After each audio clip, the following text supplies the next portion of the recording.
groom is here already. I do. Hey, the married man. How's it feel? About the same. Yeah? Hasn't kicked in yet. Well, let's see that hand. It's Ben's ring. It's Ben's ring.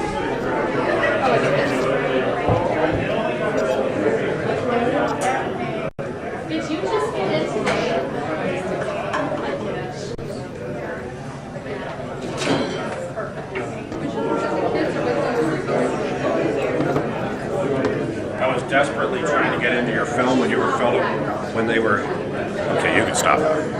Okay, I've stopped. You know when the kids were going down that? Yeah. Hurts to breathe. Yeah. Are you staying here tonight or are you going back to the house? Staying here. So you got the presidential suite. Did you really? Things the size of this room. Is it really?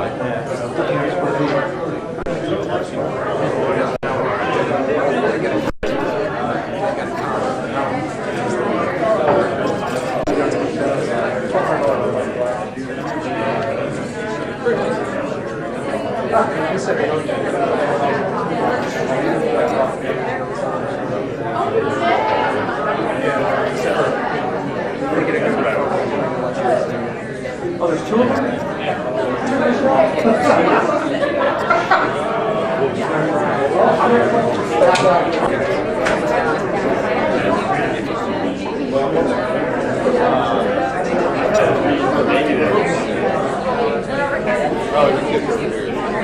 The reason that I would say it's abnormal is that it's abnormal.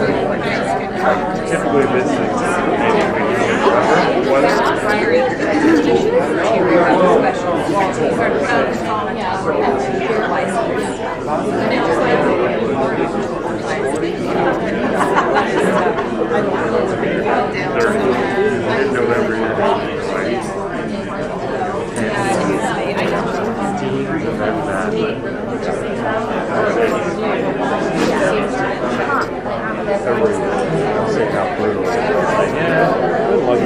Yeah, that's true. When you put it that way. Yeah.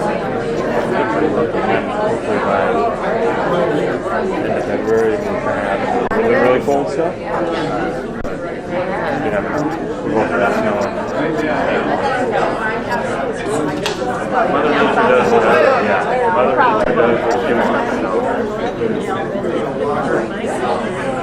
you have that you want to absolutely finish in the next 3 months? Saying don't waste film on Bill, huh? You don't know how long it's going to take. Not too much. Ladies and gentlemen, welcome. Evonne, I want to welcome you. Thank you for coming. We have, well, you are all special guests, but I'd like to recognize Evonne's mother, Leora Freitag, from Byron, Nebraska.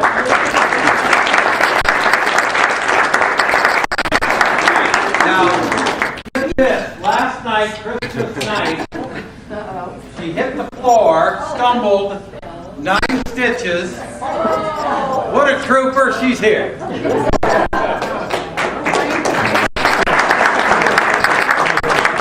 We also have 3 super duper special guests. That would be the Dickinsons, John, Darlene, and Diane, the oldest daughter. You honor flight people recognize John. He is our favorite honor flight veteran out of nearly 4,500, which is saying a lot. He's so famous, ladies and gentlemen, that he has his own card autograph. You can get this on eBay for $8.50.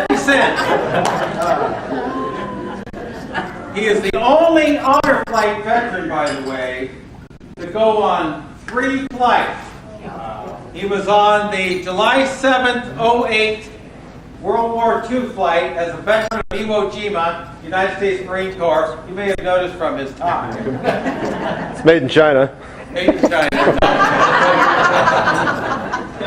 He also went on, he was called up for Korea, combat in Korea, so he went on our Korea combat flight.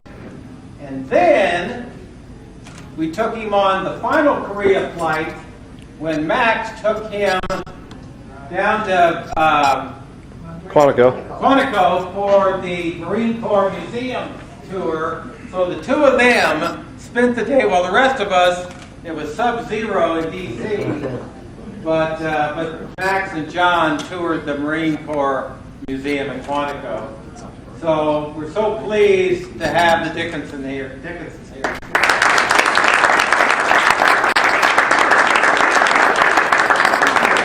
All right, Son Sam is going to give the invocation. So if everybody would please stand for Samuel. If you're able. Let's pray. Generous God, source of all existence and goodness, we praise and thank you for Max and now Jocelyn Williams for allowing us to witness their love today. We thank you, as my niece Reagan reminded me yesterday, for the incarnation of your Word, your Son, Jesus Christ, and may the joys and promises of Christmas be made manifest at this gathering and a sign of your constant love. May we be reminded that the first public miracle of Christ was to bring joy to a similar wedding feast. And in all of our lives, here and abroad, may you save the best wine for last. Amen. Thank you. Enjoy the meal. Thank you again for being here tonight. We are honored that you are here to help us celebrate Max and Joe's wedding. Finally. As Pastor Hall said. I want to mention that one of Max's good friends came all the way from Japan, celebrated with family in Wisconsin, made a special point to be here today. Mark Leone.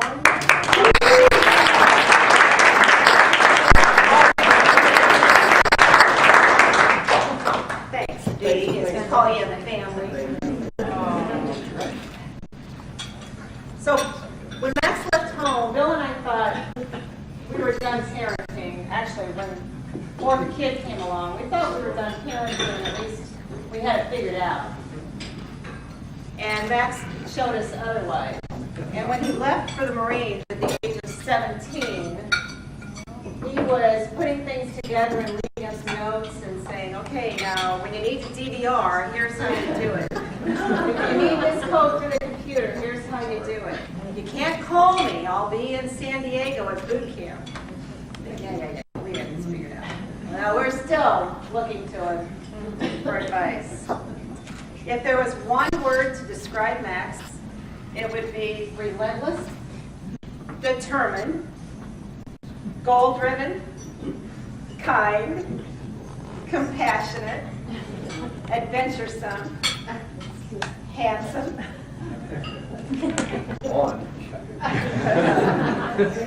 In the circle of his brothers, you might not think of him as kind and compassionate. Or handsome. Maybe more like competitive and high-spirited. But take him outside of the ring of fire, and you'll see that he is very kind and compassionate. All you have to do is watch him for 5 minutes with Jocelyn. If there was one word to describe Jocelyn, it would be determined, goal-driven, kind, compassionate, adventuresome, and beautiful. Is it hard to figure out why they were drawn to each other? Jocelyn left the Philippines to go to Japan. No doubt, Max admired her courage to do that. I was scared to death to leave home at 18 for Lincoln, Nebraska, and I never left the state. All the admiration in the world for both of you, leaving the United States as you did. Max, too, had the sense of adventure and loved living in Japan. Meeting Jocelyn only cemented his love for that country. His sense of adventure, as he was growing up, also left a trail of stitches, 2 broken arms, and a concussion. We witnessed the concussion when a go-pet excursion went awry. Jocelyn left home for opportunities in Japan to earn more money. Now when she returns to her home, she shares some of that income with the home school where she grew up to help the children with school supplies and food, and goes there often. She learned to speak English in that school and speaks 3 languages. They are both goal-driven, and one of Jocelyn's passions is running. She ran a marathon this past year. That's 26.2 miles on foot. Just recently completed a half marathon, and that would be 13.1. Yesterday, Bill asked Jo, as we call her in the family, asked Jo if she was nervous, excited. She said, "I just want to run." And everybody said, "What?" She said, no, just run, not run away, just run. So some of you might remember that Max, a chip off his field block, his dad, was always trying to figure out a way to make $1. Delivering papers at age 5, mowing lawns at 8, running blimpies at age 13, 14, and he had his own lawn business at 15 and sold it at 17 with 20 accounts when he left for the Marines. From the time you could walk and talk, you wanted to grow up. Marcia tells the story. Marcia and Bruce live across the street from us. She used to laugh and say, Max put 100 miles on the car before he could drive, just backing it up and wash it. Back it up, move it into the next spot, just to wash it. That is true. You are both so kind and compassionate. And we see that when we watch you with your nieces and nephew, both of you. Jo spent about an hour taking selfies with the kids over Thanksgiving. You reach out to new young Marines, Max, and welcome them and try to make them feel comfortable. Dad and I are so proud of you, and we welcome you, Jo, into our family. We feel so blessed to have you along with Michelle, Jess, and Emily. We must have done something right, darling, because we raised 4 sons who chose beautiful young women as their wives. So please raise your glasses in a toast.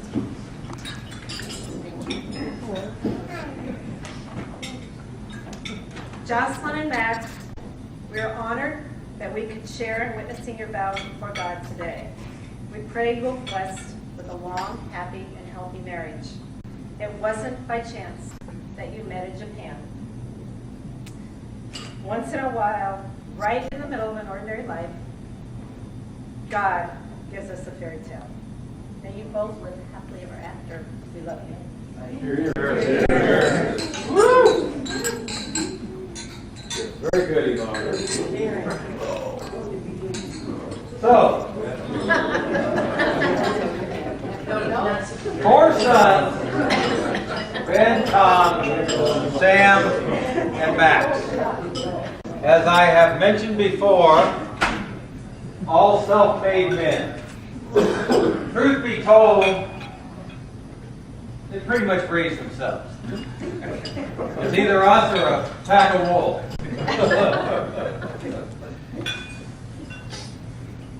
They paid for their own cars, paid for their own insurance, paid for their own school clothes, school supplies. It might have been a bit much to charge them for food, but there you go. As with other parents here, you probably treated your first child somewhat differently than your last child. Well, in the case of Ben and Max, it is not unlike the difference between, say, night and day. Fortunately, after all these years, Ben doesn't harbor any animosity.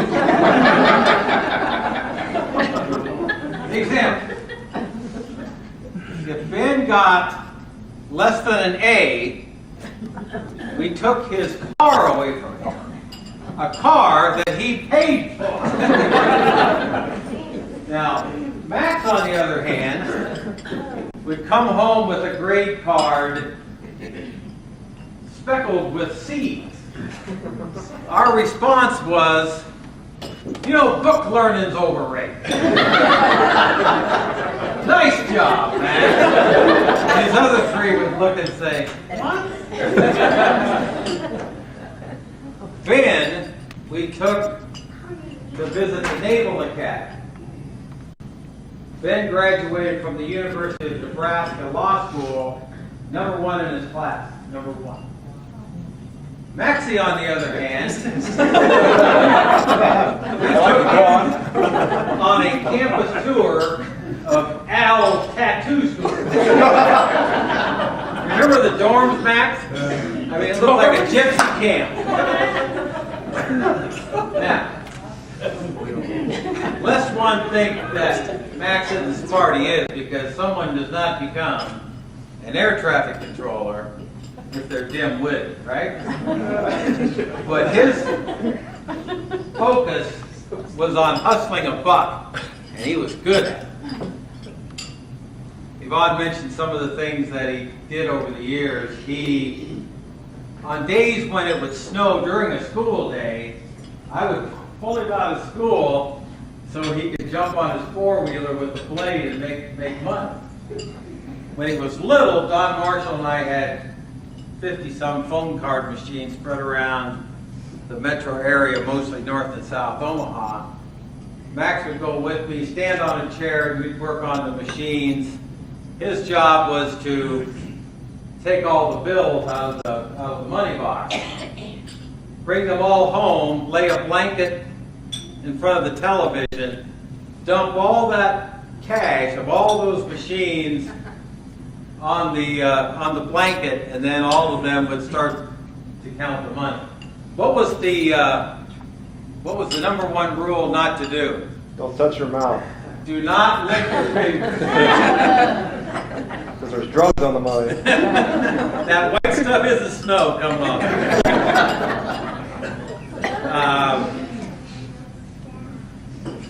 I remember one year when he was 13 or so, I found this job online with a company out of California called Market Lead. And it was a website graphics company that could create a cyclone that would go across the front of your screen and this kind of thing. All right.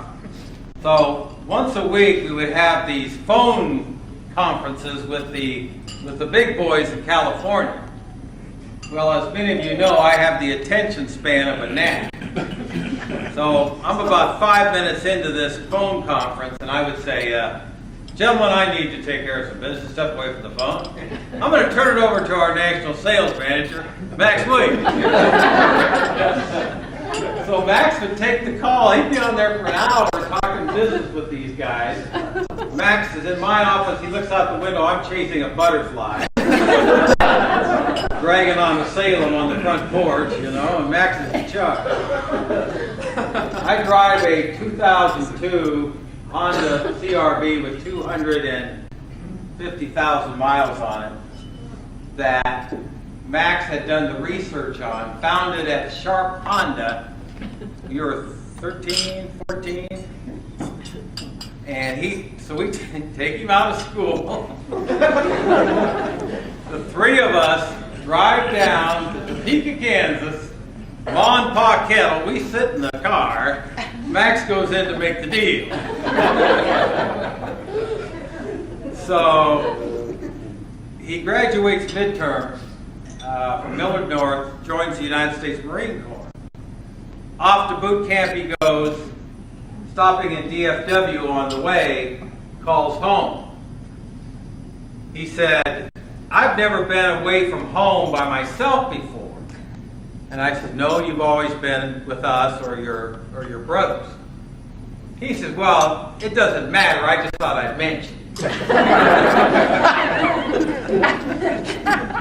You guys can relate to that.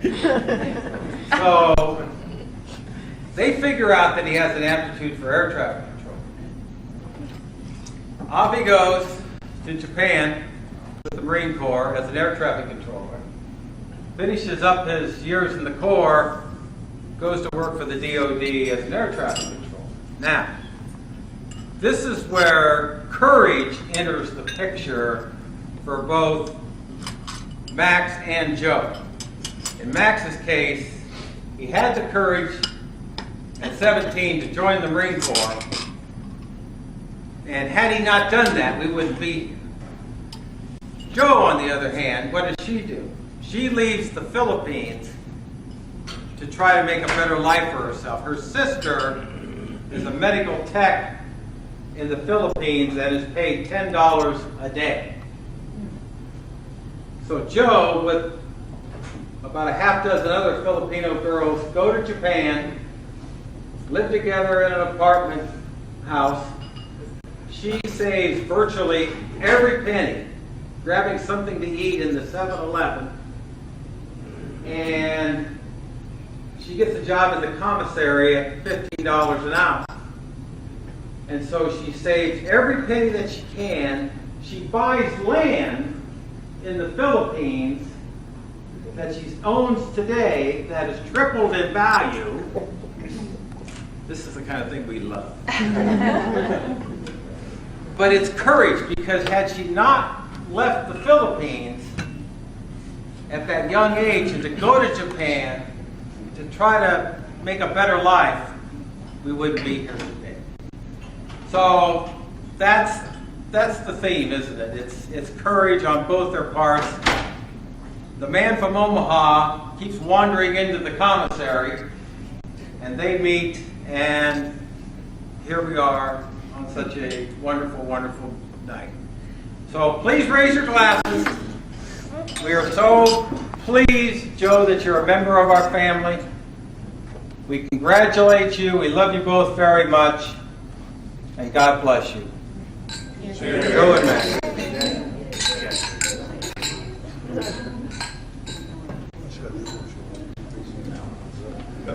Tom first. Yeah. So many of you know that, or many of you may know, it's been 10 years since our family has been together in Omaha for Christmas. So to Max and Joe, I couldn't think of a more important occasion for us to all come together once again. Before I begin, can we give another round of applause to the new couple?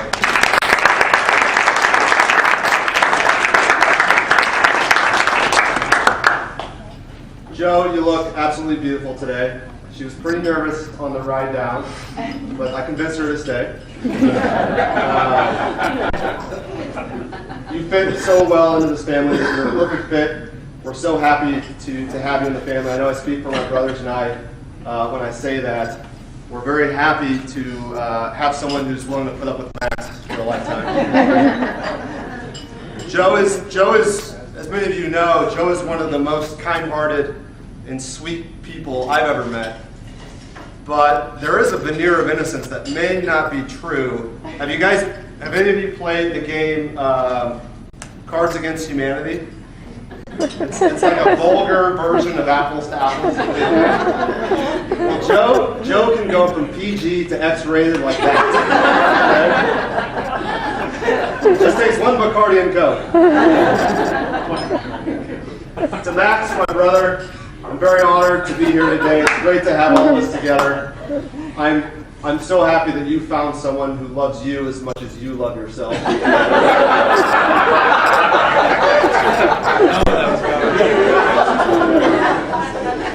have a lot of friends and family here today. I am a bit sorry that your hairline couldn't be here to join us. Same material. Nothing new, folks. Oh, yeah. So it's no secret that the four of us were pretty hard on each other growing up. And as the youngest, Max typically got the brunt of it. So whether it was the Marine Corps or the three terrorists that he grew up with, I must say his my mom and dad's theme is right. It's a theme of courage for both Max and Joe. I've always respected the courage you showed to enlist at 17, leave the country, and live halfway across the world. Tremendous amount of courage on both of your parts. No matter what you guys do, I mean, you've always been self-reliant, independent. You guys are going to be successful no matter what you do. I can't wait to watch you guys from here. I'm going to close with a quick story. Jess and I, my wife Jess and I, with the camera there, we went down to Ben and Michelle's in D.C. to spend Thanksgiving with them last month. And Max and Joe flew in from Memphis to join us. And we were sitting around the night of Thanksgiving talking about, this event. Who's going to do the name cards? What's dinner going to be? The ceremony? What's Joe's dress going to look like?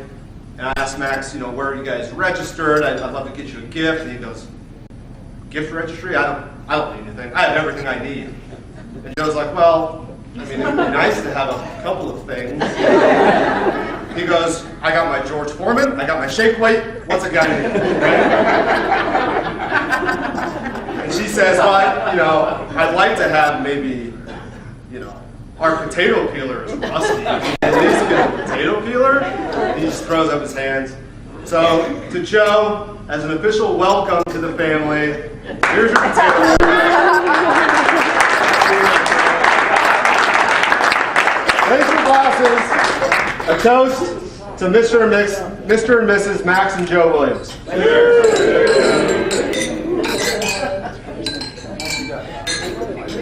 There you go.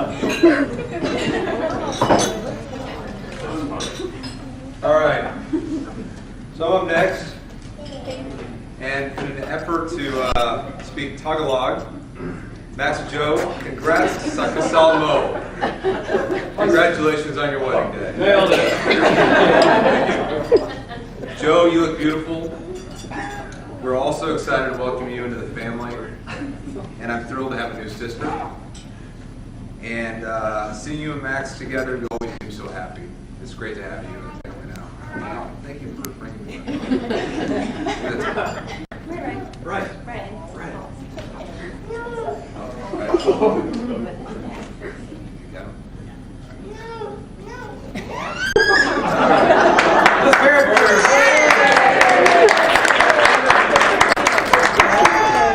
Anyway, you're always so great with the kids. It's fun to see you play with them and take care of them. Do you want one? Please?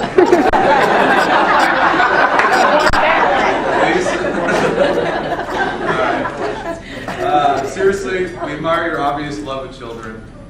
I look forward to little Maxes and Maxines running around someday, who would be clearly distinguishable from their peers based on their abundance of lawn care equipment and complete lack of humility. And congrats to you, Max, for convincing Joe to marry you. That must not have been easy and expensive. Probably, I don't know how much that hypnotist costs. But getting Joe to marry Max is just one of his examples of him overcoming long odds. Right? He's been kind of saddled with adversity from birth. He was born, promptly named, and then immediately named something else. Is that right, Robert? And the youngest of four brothers, he was typically at the bottom of the dog pile. And when most 5-year-olds were busy sleeping in on Saturday and Sunday mornings or watching cartoons, he was up in the Williams family sweatshop delivering newspapers, and working towards his retirement.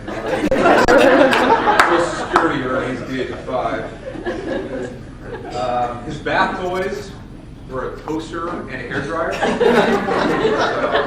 Not well taken care of. And by the time he finally reached high school against all odds, parental apathy helped him become a straight D+ student. And he'd be called out of high school to not only go buy cars in Topeka, but to shovel driveways and do other menial labor tasks to prepare for the future. So despite these handicaps, or perhaps because of them, Max developed a strong work ethic, an entrepreneurial spirit, and a drive to succeed. And these are traits which led him to develop, as you've heard, his own English-speaking lawn care business. Furthermore, to become an air traffic controller, and now to finally marry Joe. And I have no doubt that Max will be successful at whatever he ends up doing in the future, wherever he goes. He'll get tired of winning. He's going to be winning so much. Of course, you'll know about all that winning because Max will make sure to tell you. Max, I'm proud of your brother, and I wish you and Joe a lifetime of happiness together. My best wishes to you both as you embark on this next stage of life. May God bless you and your marriage, and please raise your glasses in toasting Max and Joe. Mabuhay ang bagong kasal. Long live the newlyweds.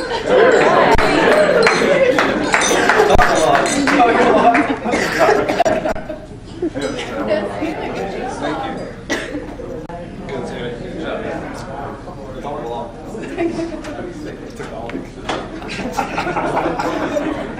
All right, last one. Thanks, Brother Ben. Gonna make fun of you, but those jokes were actually pretty good. All right, so Max and I, both the two youngest, right? So we were always thick as thieves, because we were thieves. We got into a lot of shenanigans, and at a young age, we quickly formed a bond because it was me and Max versus Ben and Tom. But I soon realized that Max was just my little brother. He was also my best friend. And even weirder for a teenage boy to realize is that my little brother was actually a role model. So I'm not going to hit the stuff that they've already hit in more boring details about Max's life. But, I mean, it's true though. The kid, he worked harder than me. He worked smarter, and he worked. Quite frankly. Well done with settling. So, I actually worked for him for a few years. I was 15 or 16 or so, and he had the lawn care business my dad was talking about. So I would mow some lawns, and since it was Max's equipment, he would take a cut off the top. Yeah, true story. So that was weird. It's no secret that Max is Bill's favorite child. Max reminds us of it often, and he's really very similar. You'll know if you know Max at all, you know that he cannot sit still. He's always moving. He's always trying to make a buck. On to the next thing. But the thing that I like the most about Max is what my mom said, that he has a sense of adventure. And that takes guts to go out your front door and, risk death. So, Max has a sense of adventure, and he has guts, which I think we all agree with. But if Max has guts, think about the guts that it takes to marry Max. Joe, you are insane. Crazy. But you've got guts too. And Emily and I, my wife, both know that because we went whitewater rafting together in the summer, about 3 or 4 months ago. We went to the Smoky Mountains, Tennessee, and we went down these crazy rapids. Emily and I were in the front, Max and Joe in the back, and a guide who, if anybody knows, the guide is like the captain of the ship, right? So he tells which side to row. He tells how many strokes to row. He knows where all the boulders are. He knows where all the jagged rocks are. And these were Category 4 rapids, which we were completely unqualified for. Even in the military, I never signed a waiver that was like, if you die, you cannot sue us. But we signed it, and it was... So Category 4, there's 5 categories. Category 5 is Niagara Falls. So we went down these Category 4 rapids, right? Emily and I in front. And about 5 minutes in, we hit these rocks. And I'm like, holy crap. Emily gets jostled, and she's spread eagle in the middle of the boat, displacing her weight so she doesn't go over. You know what I mean? So, and I hear this high-pitched wailing behind me. And I'm like, what is going on? And I hear this little girl's voice yelling, we lost him! We lost him! And I turn, I'm like, what's Joe yelling about? And I turn around, and Emily's there, doing the sign of the cross. And it's Max who's yelling. We lost Joe, steel-faced, calm, courageous. And apparently the guide fell out in his rapids. So he hasn't surfaced yet, and we're getting ready to like go into even more intense rapids, and this dude's about to die. So I'm like, oh, I can't even think. I'm about to freak out. And I look, and I'm still looking behind me, and I see Joe take Max by the life jacket, hold him close, and she goes, get a hold of yourself. She said this. She says, you're the captain now.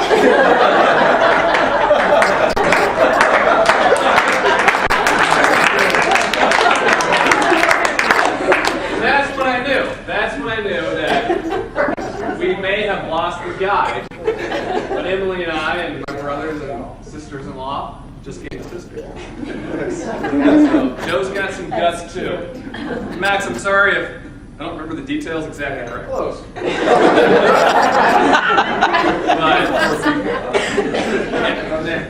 all right, Colin, just pipe down. So anyway, may you two have many, many more adventures together, and please invite us to come. God bless. Cheers. Cheers.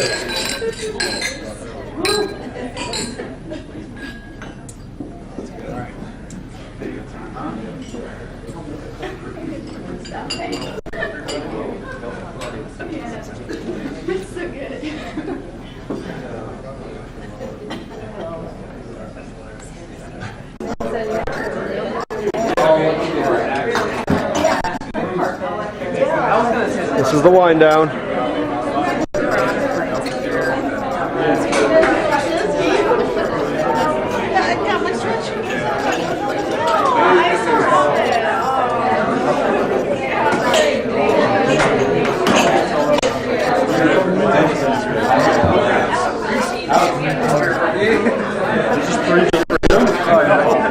You should. Come on. Oh, what do you got here? Especially if you're going to stay up. Oh, whiskey. What kind of whiskey is it?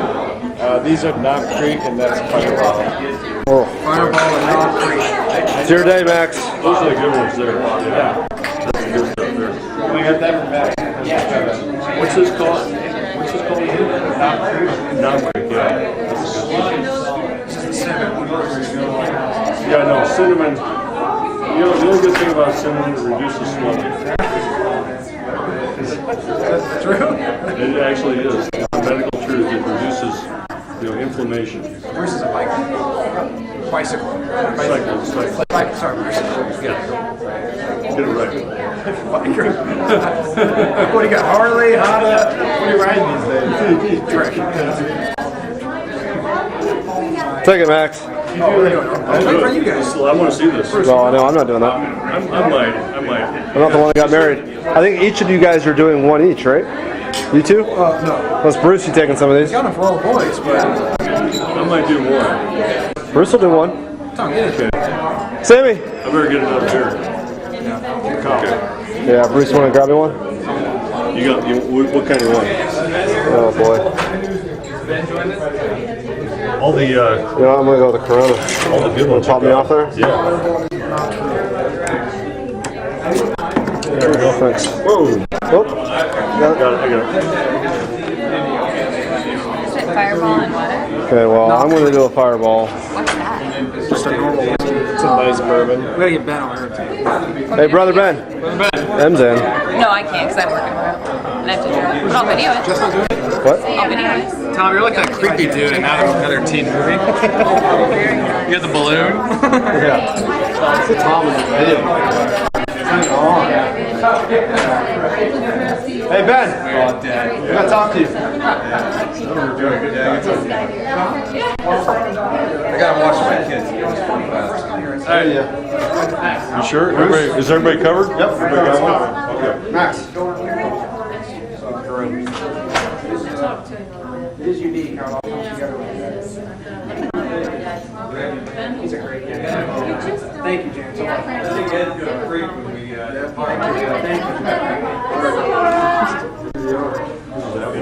you. Good old Mad Max. Good. That's all you got? The Max. Good old Mad Max. Good old Mad Max. Well said, dude. That's terrible. Which one do you Somebody have, needs a Ben? chaser. It's like high school. It's like high school in the Newton basement, huh? What statute of limitations does that come? Dad. I remember that. I wasn't there. I came home early one day.